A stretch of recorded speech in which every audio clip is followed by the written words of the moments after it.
All right, so today we're going back to 1995, the year of dial-up internet and the O.J. Simpson trial. Oh, yeah. This case, it captivated the entire country, and Absolutely. we all know the basics, football star, a tragic double murder, and Right. that media frenzy. But we're going deeper than just the headlines. We're going to break down the evidence, the strategies, and really look at how this trial became this huge cultural event that still has ripples today. Yeah, I think that's what's so fascinating about this case is how it went from, you know, this horrible crime to this reflection of so much more. Yeah. I mean, you're talking about race, class, even the very idea of justice in America. It's all there. And to help us sort through it all, we've got courtroom transcripts, expert opinions, and even some behind-the-scenes stuff. Ooh. So let's start with the prosecution's case, Marcia Clark and Christopher Darden. Oh, they had a tough job. They did. Yeah, and remember, this was the 90s. Right. DNA evidence was still pretty new in courtrooms. It was like the cutting-edge thing that everyone was still trying to figure out. Exactly. So how'd they build their case with this new technology? Well, they started by kind of painting this picture of OJ's motive, right? Yeah. Focusing on this alleged history of domestic abuse and him being possessive of Nicole. Okay.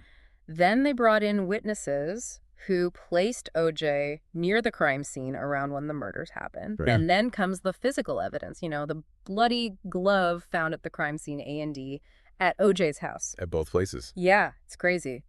And then a blood trail, even a witness who could link that type of glove back to Nicole. Wow. It was like they were building this narrative of, okay, all this evidence points to one person and one person only. Makes sense. So they lay out this trail of evidence, but then you have the defense, this dream team with Johnny Cochran, F. Lee Bailey, Robert Shapiro. Oh, yeah, the legal heavy hitters. Right. What was their plan? Their strategy wasn't about, totally disproving every single piece of evidence. It was more about poking holes in it, creating enough doubt to make the jury question everything. Interesting. Yeah. They claimed there was this rush to judgment, accused the LAPD of focusing on OJ and ignoring other potential leads. Oh, so shifting the focus away from OJ's guilt. Exactly. And they hammered on the idea of sloppy police work, Right. brought up mishandled blood samples. Yeah. Lack of proper procedures. It's like they were saying, well, if they messed that up, what else did they get wrong? Exactly. And then, of course, the bombshell, the whole racist cop narrative. Yeah. Detective Mark Furman and those tapes. Oh, man. The defense, they didn't just play those excerpts, they used them like a weapon. Right. Suddenly, it wasn't just about bloodstains and timelines anymore. It became about whether the evidence was planted because of racial bias. And that's a powerful argument. Oh, absolutely. Mm. Especially given, the LAPD's history and the Rodney King case was still so fresh in everyone's mind. Right. It was like this open wound, but they didn't stop there. They brought in experts to challenge the blood spatter analysis. The DNA testing even claimed OJ's football injuries would have made those violent acts impossible. It was a full-on assault. They were hitting the prosecution from every angle, making the jury question everything. So it's evidence versus doubt, but it's more than just legal arguments, right? Oh, yeah. Way more. This trial had moments that felt like a movie playing out live on TV. Absolutely. I mean, think about the glove demonstration. OJ struggling to put on that bloody glove, Johnny Cochran saying, if it doesn't fit, you must acquit. Pure drama. And the tension when those Furman tapes were played, the legal battles, the judge recusing himself, and then OJ choosing not to testify, giving that emotional statement, proclaiming his innocence, expressing sympathy for the victims' families, and the jury sequestered for months under unimaginable pressure. It's crazy. Every day there was a new twist, a new revelation. No wonder this case gripped the entire nation. Yeah, it was like a soap opera, but real life. Exactly. So much evidence.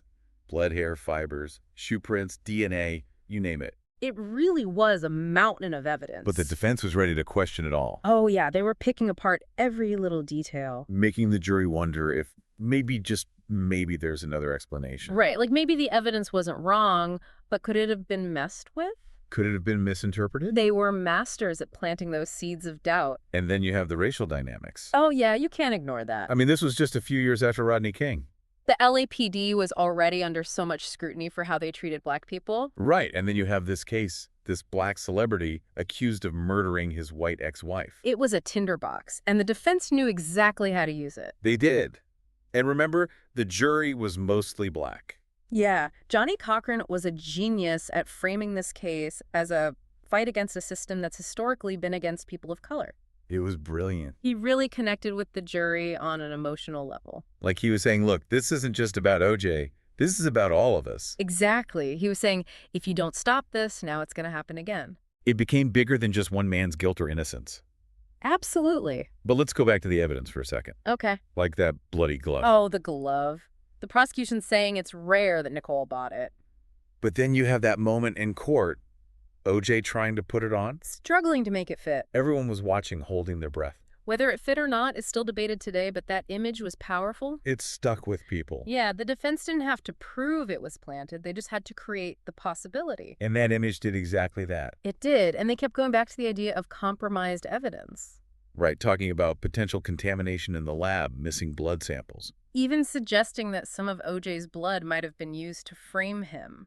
Which is a pretty wild theory. It is, but that missing blood thing, it was never really resolved, was it? No, it just added to the suspicion surrounding the whole investigation. Even if it was a mistake, the defense used it to their advantage. And then there's the DNA evidence. Right at the time, it felt groundbreaking, like the ultimate proof. But the defense still managed to raise doubts. They challenged how the tests were done, questioned the handling of the samples, brought in experts to make the LAPD lab look bad. Saying it was unreliable. They even called it a cesspool of contamination. Wow, strong words. They were good at finding those weaknesses and exploiting them.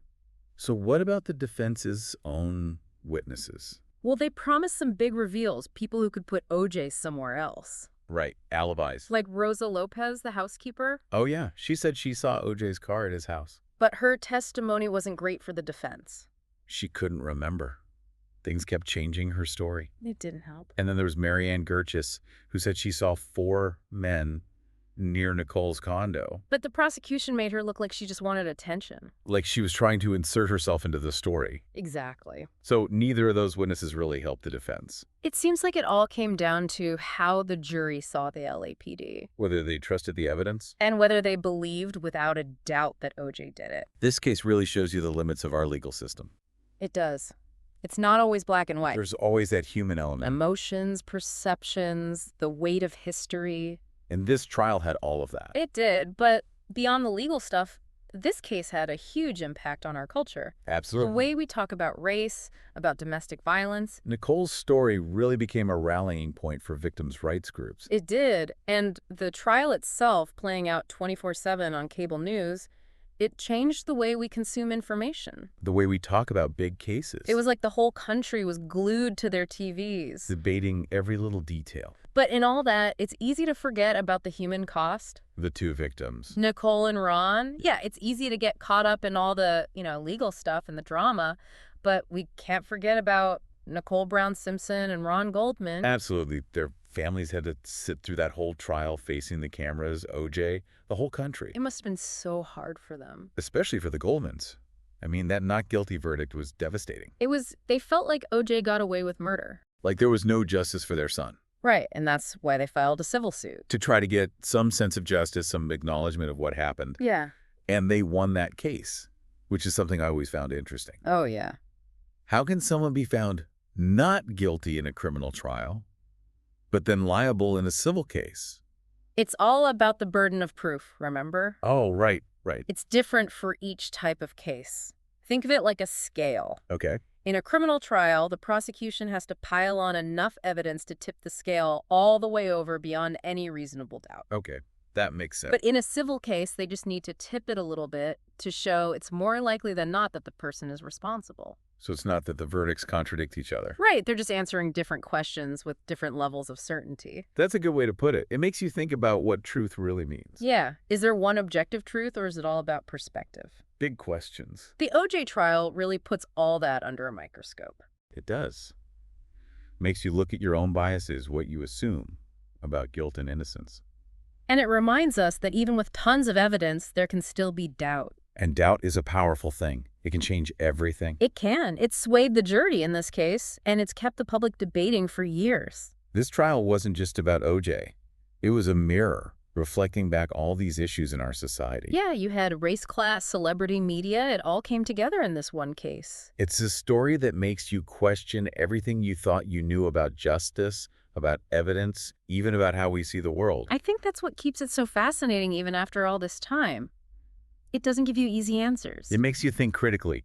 grapple with some hard truths. Maybe even change how you view things. So for everyone listening, what do you think? What stands out to you as the biggest legacy of the O.J. Simpson trial? The legal stuff, the cultural impact, or something else entirely? As you keep learning about this case, and I really encourage you to do that, remember this. Sometimes the best lessons are the ones that leave you with more questions than answers. And if you want to learn more, there are so many books, documentaries, articles out there. It's a conversation that's still going on. There's always something new to discover because sometimes the most interesting stories are the ones that keep evolving, that keep us thinking and searching for a deeper understanding. Well said. Well, on that note, we'll wrap up our deep dive into the O.J. Simpson trial. Thanks for joining us on this journey through one of the most captivating and complex cases in American history. Until next time, keep exploring, keep questioning, and keep learning.